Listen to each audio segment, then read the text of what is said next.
Então, nesse instante, tenho o imenso prazer de falar com o professor Maurício Bellinello. Maurício, muito boa tarde. Fala, João. Muito boa tarde a todos, a audiência do Tempo e Dinheiro. Uma ótima segunda, espero que tenham passado um ótimo fim de semana. Eu passei porque eu fiquei muito feliz de saber que temos mais um contingente de produtores querendo saber como se protege e ao saber de como se protege, né, se destaca nessa planície de gente oprimida e ludibriada pelas grandes corporações, onde o cara se defende. Ele, vou segurar a soja, beleza, vou fazer uma put lá em Chicago, e aí faz uma estratégia, tenta pagar o menor prêmio possível individualmente, ou, não, eu vou segurar a soja aqui, segurando a soja faz a put, não, eu vou vender a soja, vou fazer uma call. Isso vale para milho, vale para todas as commodities. E nós estamos, aos poucos, formando esse contingente, certo, professor Maurício?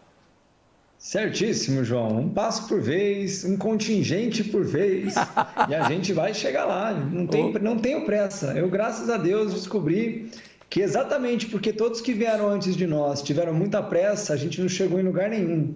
Então agora nós vamos fazer no estilo um passo por vez, mas a gente não dá passo para trás, isso que importa. E é bom também a gente explicar que é um curso de introdução para o cara saber o que vem a ser opções, né? Porque eu e o meu neto estamos fazendo o curso profissional do Maurício. Estamos lá na 19ª aula, é isso, professor? É aquela que a gente mergulha nas opções. Cara, não... 17ª. 17ª. Aí vai, rever, volta, como é que é mesmo? Vamos devagar, né? Também não é fácil, né? Como você diz assim, né? Para formar um engenheiro, um advogado, um médico, um dentista, 4 a 5 anos. Aí o cara quer em 10 aulas sair operando. Calma. O importante é entender o todo para depois chegar no ponto, certo, professor? Certíssimo. Como eu gosto de falar, fácil não vai ser nunca, mas pode ficar muito mais simples, ou seja, é o que a gente está fazendo nesse passo pequeno depois do outro, um grupo bem heterogêneo, mas que está avançando, as ansiedades estão deixadas de lado nesse momento, e a partir de agora é acelerar mesmo, que agora inclusive no módulo que foi liberado ontem, que é o módulo 4, aí você vai começar a chegar nas partes boas mesmo, na prática, já liberou da prática 4? mesmo. Tem muita coisa chegando, João, devagarzinho. Então você já liberou o módulo 4 lá, vou eu estudar de novo. Muito bem, vamos avançar. Não. Mas deixa eu dizer uma coisa muito importante. Quando você entra num grupo como esse do Maurício, que é heterogêneo pra caramba, né? Vai desde o meu neto com 20 anos a um senhor de 83 anos, a mim que tem 70 e tal, que achava que sabia alguma coisa, sabia nada, estou aprendendo de novo. Você entra num novo mundo porque você começa a navegar, clica aqui, vai para uma bolsa, aperta com o botão direito, tem a versão em português, olha que maravilha. E aí você começa a olhar o outro lado da curva, outro lado do morro. E o Maurício, na sexta-feira, ele fez uma live no Instagram dele, que teve só 540 pessoas assistindo, de grátis. E depois ele repetiu nessa aula inaugural do sábado para os alunos do curso de introdução, uma coisa extremamente importante, um alerta. A história da China fazer estoques estratégicos. Lembrem-se, o Brasil é o maior produtor de soja, de café, de laranja, estoque zero. Por isso que os preços do arroz, do feijão estão lá em cima, certo? Por isso que não tem preço do milho, não tem estoque. Enquanto isso, a China só comprando. E compra. A soja estava $8, começou a comprar aceleradamente. Eu mostrei uma vez aqui no Notícias Agrícolas uma imagem de um satélite da Reuters mostrando os navios. Pareciam assim um caminho de formiga de navios, Brasil, China, só levando, nada contra. Só que nós vendemos barato. A China comprou a $8, depois foi subindo, nós fomos comprando, chegou nos 17, ela parou de comprar. E aí o Maurício tem uma suposição, né, professor? Você não tem certeza, você tem uma suposição sua, né, de que a China vai começar a vender esse estoque. Não é segurar o estoque, vai vender. E aí o Maurício teme que eles vendam 10% desse estoque. A pergunta que o Maurício deixou no ar e eu faço aqui é: você imaginou ficar sem 10% da compra da China? Maurício, explique para a gente, por favor. Sim. O que eu falei na sexta-feira é um processo que já é conhecido, que a China está desde o início do ano passado, na verdade, ela já tinha estoques estratégicos, mas ela ampliou muito, especialmente em ativos de enorme relevância para eles, como o petróleo, por exemplo, que para quem é um país do tamanho continental da China, com 1,5 bilhão de pessoas, ser autossuficiente em energia, em matérias-primas básicas oriundas do petróleo, é estratégico mesmo. E outras formas de estoque que a China está realizando são estoques de alimentos, né? Há que se lembrar que o Brasil teve isso no passado, né? Nos anos 80, estoques da Conab, eu lembro que existiam essas coisas, claro que aos moldes brasileiros, né? Mas essa história dos estoques estratégicos que todo país hegemônico na história recente da humanidade, nos últimos 2 séculos pelo menos, tiveram, diz respeito a isso.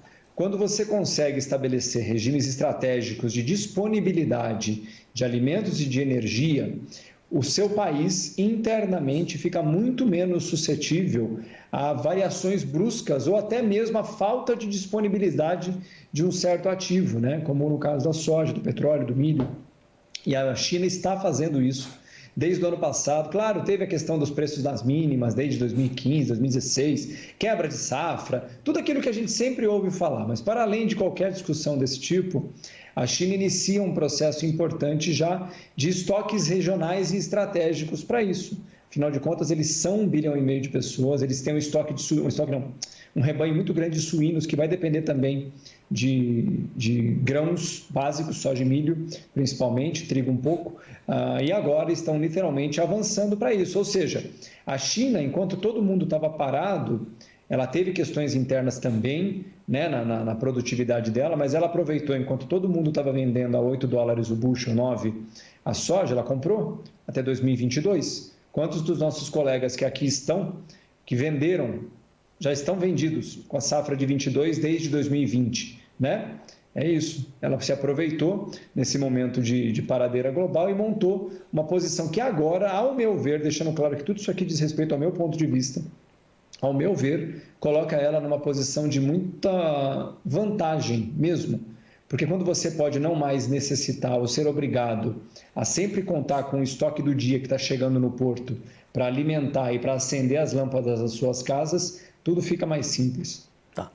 Tem 2 coisas muito claras, né, que são os preços a futuro, que estão em queda, uma diferença de hoje, 15 dólares e 30 para 13,73 para janeiro, 13,45 para maio, dá uma diferença de 2 dólares por bushel. Não vai se realizar, depois vai subir, sei.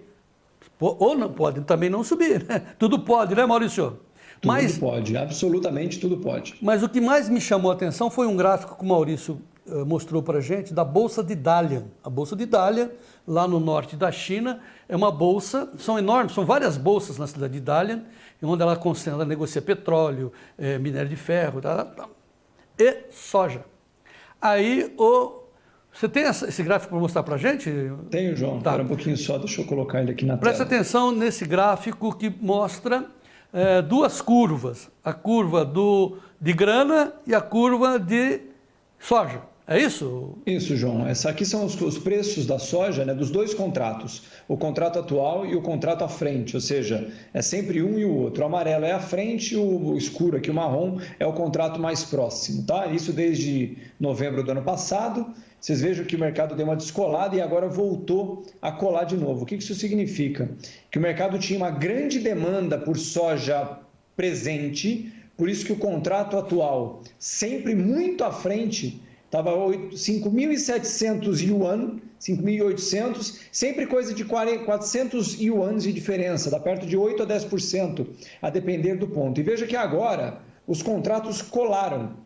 Ou seja, isso claramente denota, João, uma menor pressão de demanda imediata, o que naturalmente vai reduzindo o ritmo do contrato curto. O que isso quer dizer? Que, assim como a gente comentou aqui durante muitos meses, né, o contrato longo, que estava muito longe, está convergindo. Na verdade, o contrato curto, os preços do disponível ou do contrato mais imediato está convergindo para o contrato longo, né? E veja que interessante, eu tenho aqui, inclusive, os contratos aqui você vê como as 2 linhas aqui embaixo, João, ó, esse aqui é o pregão do dia 28, o verde, e o preto é o último pregão, que foi do dia 31, né? Lembrando que foi hoje de madrugada, a China começa antes da gente, né?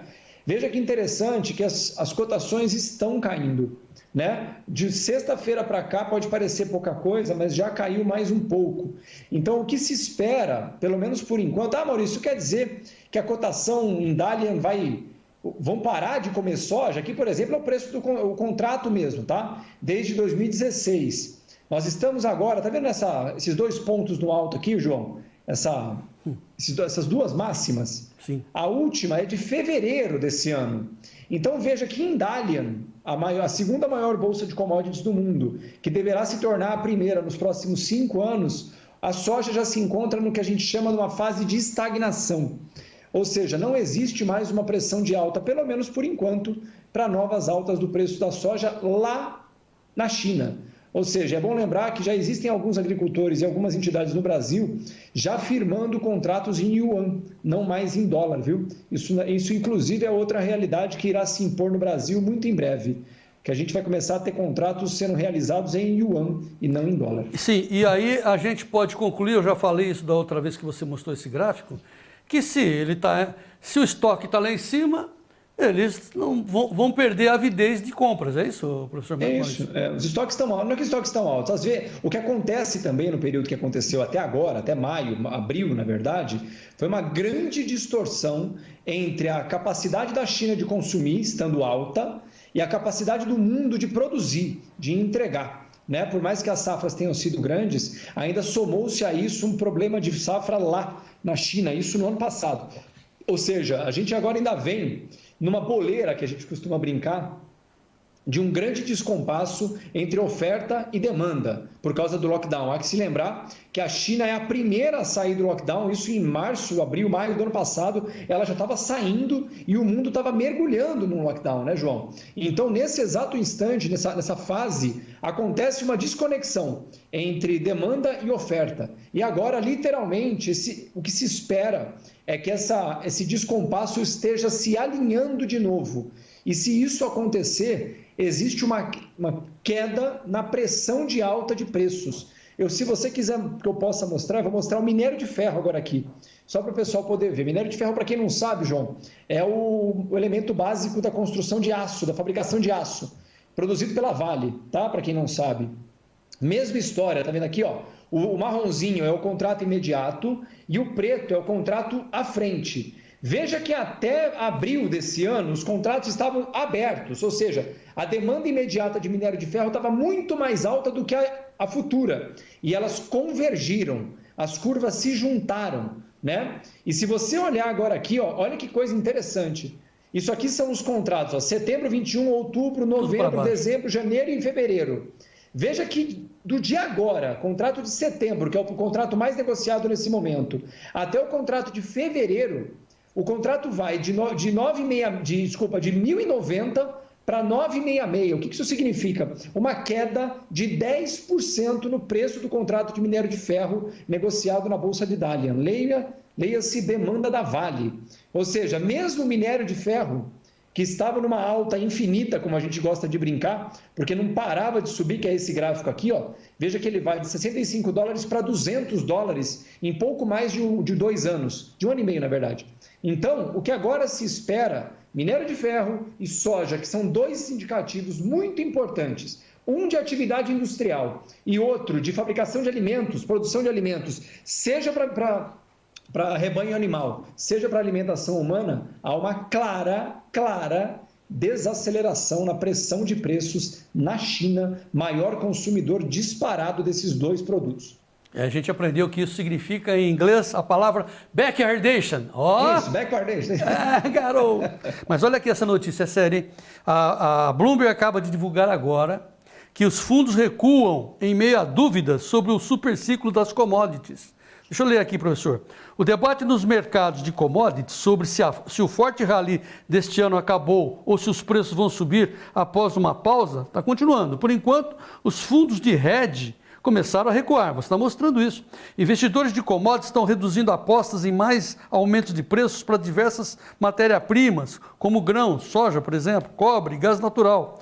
As posições de hedge funds nesta semana, em 20 das 23 commodities, acompanhadas pelo índice Bloomberg Commodity, mostraram a maior queda desde novembro, segundo dados da Comissão de Negociação de Futuros de Commodities e da ICE,